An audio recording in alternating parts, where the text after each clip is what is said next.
2020 Democrats are making some serious head-scratching comments. First up, take a look at who Joe Biden says he may pick as his running mate. I wonder if Joe Biden would consider choosing a Republican as a running mate. The answer is I would, but I can't think of one now. You know, there's some really decent Republicans that are out there still.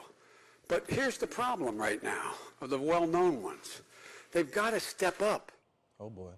Plus, Michael Bloomberg is getting mocked over this idea. Quote, as president, I'll turn the East Room into an open office plan where I'll sit with our team. I'll use the Oval Office for some official functions, never tweeting.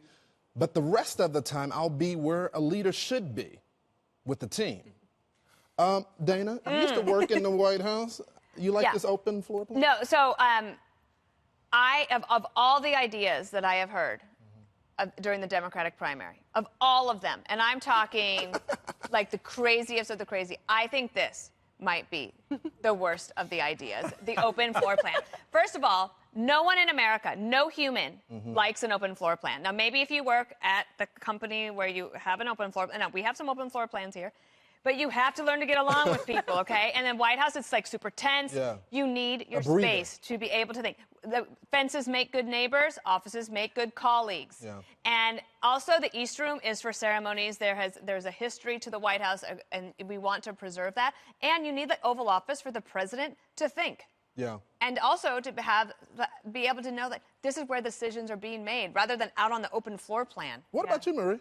I agree, totally. I mean, there's something that comes with the Oval Office and the president and the power of that. It's where he and hopefully someday she will do their thinking, and when people come in there for meetings, it really means something, right? And I don't want that to go away. On the first question of the Biden running mate thing, though, I'm going to jump in on this one. Go for it. I think this is partly why people like Joe Biden. This is part of his appeal to a lot of voters across middle America, that he says things like this, right? He says to independent voters, I'm not just a partisan hack. I would probably consider a Republican. My problem with it is his view of the Republican Party is shaped by years in the Senate made up of Republicans who are no longer, this is a different Republican Party than when Joe Biden was in the Senate. And also, can I just mention one thing, is that the progressive base already distrusts Biden. So by saying, it's like when McCain said he was going to nominate Lieberman, and the Republican conservative base like, what?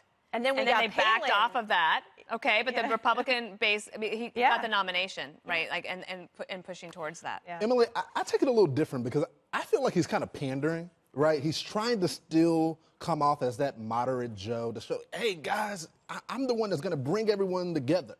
Right. I think it does speak to the fact that he's archaic. He's too antiquated, because I think it annoyed everyone, not only the liberal Democrats who are kind of right there. They're in Elizabeth Warren's language, the fight rhetoric. They don't want to see this kind of collaboration. That's old news. And then moderate Republicans and Democrats are like, but you can't even name one. It seems disingenuous and more like a hearkening back time. And quick point about that open floor plan, if I can jump back. One of the details that I had as a managing attorney in the federal government, it was part of an open floor plan. But I was a manager, and I was dealing with classified PII and other people's disciplinary reports. And it was horrendous. And it was also probably breaking a lot of rules that I was in that situation or put in that situation. So I can't imagine that open floor plan with you dealing with super classified information. And I'm like, hey, Marie, what's on the task for today? Yeah. Like that's the most fundamentally lack of knowledge of the presidency I think it can even I think he's out of touch. And I think Biden is also out of touch when he said this about the coal miners. I think we have that side. Anybody who could go down 300 to 3,000 feet in the mine, sure and hell can learn how to program as well.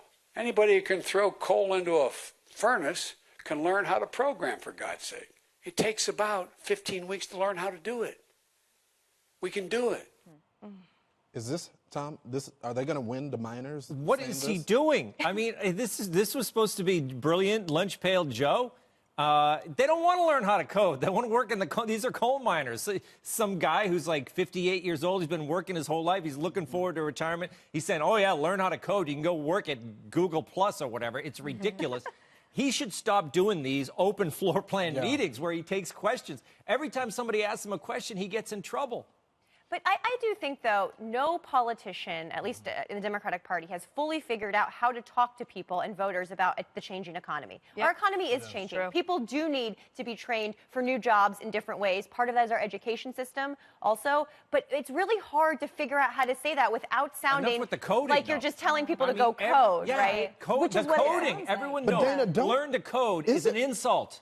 Isn't the It's big saying I don't point, know what though- I can do for you. Right. But isn't this a part of the larger problem with the Democratic, the message? And it doesn't seem like they have a clear, concise message for both here's sides. how I might have answered that question. I might have said coal is an important part of our energy mix, and that will continue as long as it can. However, let's be very honest here. In the free market that we have, even if you add in support from the government, more deregulation that the Trump administration has done, coal mining jobs have still continued to decrease. And that's because natural gas is less expensive and is cleaner burning. And that is where people are going. And so, yes, we want coal miners to have good jobs. And that might mean that we have to do some transitioning. But let's not make any mistakes here. It's not going to be forever. Like, we've got to think about how we're going to I transition. don't know. That's a good one either, Dana. If you're running Just for true. office. Well, you know what? I'm not running for office. I'm just telling the truth. But Marie, Politicians have to be on. Like, we need to start figuring out. President Trump is honest.